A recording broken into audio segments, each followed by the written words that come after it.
ကျွန်တော်တိုးတက်ကြီးပွားခြင်းတဲ့လူက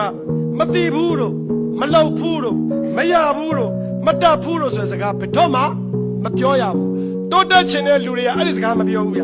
ညံပြင်းနေတဲ့လူတွေကတော့မသိဘူးမလောက်တတ်ဘူးမရဘူးမလောက်ဘူးဘူးကျင်နေတာအဲ့ဒီနေရာမှာတိုးတက်ကြီးပွားခြင်းတဲ့လူကပြင်ပြောရတယ်ဗျကျွန်တော်စူးစမ်းကြည့်ပါမယ်ကျွန်တော်ကိုအချိန်အနည်းငယ်လောက်တော့ပေးပါကျွန်တော်တငယ်ချင်းတွေနဲ့တိုင်ပင်ပြီးတော့ကျွန်တော်အဖြေပေးပါမယ်ကျွန်တော်ကိုဒီအလုပ်အတွက်အချိန်ဘယ်လောက်လေးတော့ပေးပြီးကျွန်တော်ကိုစောင့်ကြည့်